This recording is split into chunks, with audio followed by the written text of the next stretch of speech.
আমি Chrome open করে নিলাম। ক্রোম ওপেন করে নেওয়ার পরে আমি ক্রোম ওপেন করে নিলাম। ওপেন করে নেওয়ার পরে এখানে আমরা লিখে সার্চ করে লিখে দিব যে youtube.com,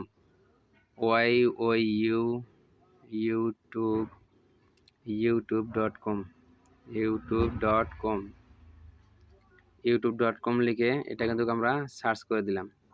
সার্চ করে দেওয়ার পরে দেখতে পারছো যে কি ধরনের একটা পেজে আমাদেরকে নিয়ে আসলো। একদম কিন্তু সহজ, এটা কিন্তু হয়তো তোমরা ঘাবড়ানোর কোনো কারণ নাই, এটা কিন্তু একদম সহজ। তো তাহলে দেখতে থাকো। তো এই ধরনের পেজ একদম চলে আসলো। তো আসার পরে আমরা এখন কি করব জানো, এই যে দেখতে পাচ্ছ থ্রি লাইন, উপরে রাইট সাইডে কর্নারে থ্রি লাইন আছে।